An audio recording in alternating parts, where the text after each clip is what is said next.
Okuza Sunday amataji ari Uganda Matters Parish umurembo mbarara kwa ibemerwa Reverend Father Didas Rotary Kasapuri urubwana mukuru wa parish eji owashaba ba Kristo kwechehesa omusabite rukwere yibatandaka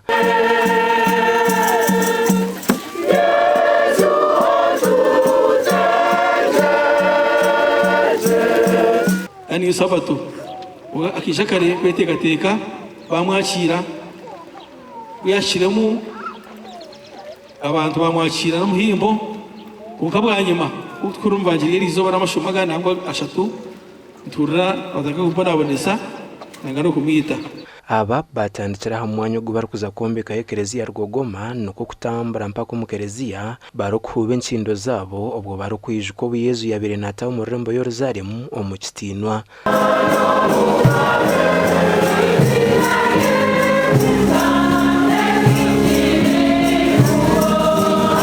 Omubutumwa bwe Reverend Father Didas Kasapuri yashaba bikirizo kwe kwasa Yesu bakatambara nawo kuruga hati mpaka amazoka batamuhimukireho.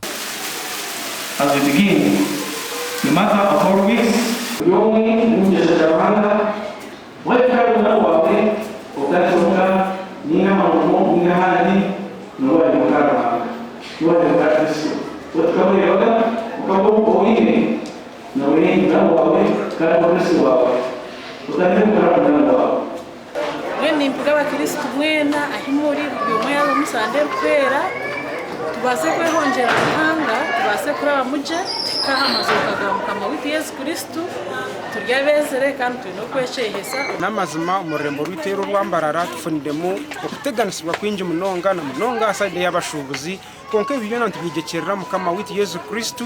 Sunday amataji ni rukutandike Sunday rukwera aho kereziyo munsi yona ero kuzibanga ryo kubona bonesubwa okufamwe no kuzoka kwa Yesu Kristo. Umugandi Bishop w'uburebezi bwa Rwenzori Diocese Right Reverend Ruben Kisembo yakoresa Sunday amataji kusima government abo kureta karicura mensia eyari kugira ngo ija gukora ucyango kwera bejo kushome binte barukorese mikono yabo.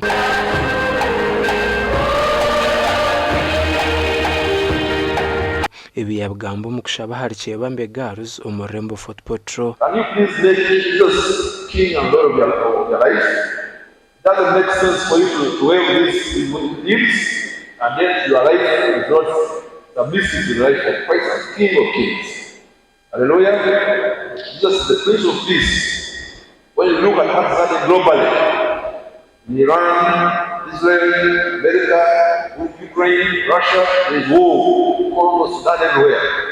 Omubutumwa bwa habeji Bishop Kisembo yihanangiriza abana babicyokora cyone cyo kubasika okureba ngo bayiharo kutwarenda no kuzombyo mbonano. Early marriages and HIV most young people because of sexual sin.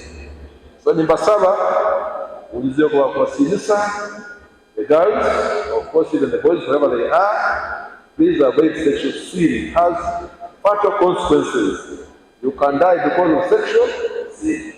Omukushabanuko kumwe ishomero ya Chebambe Girls yasima habwe birunje barabiremu otirona beju babokora kurunje mbigize by'umwaka guhire. Chirunji Roda, thank you so much for making us proud. I congratulate the best performing students you have just seen.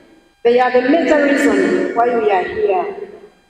We received impressive results, and while the board of governors was analyzing them, they resolved that a Thanksgiving program be made. Thank you, our board of governors. And Aidan Bataringaya hamwe na Jonan Tusingwire.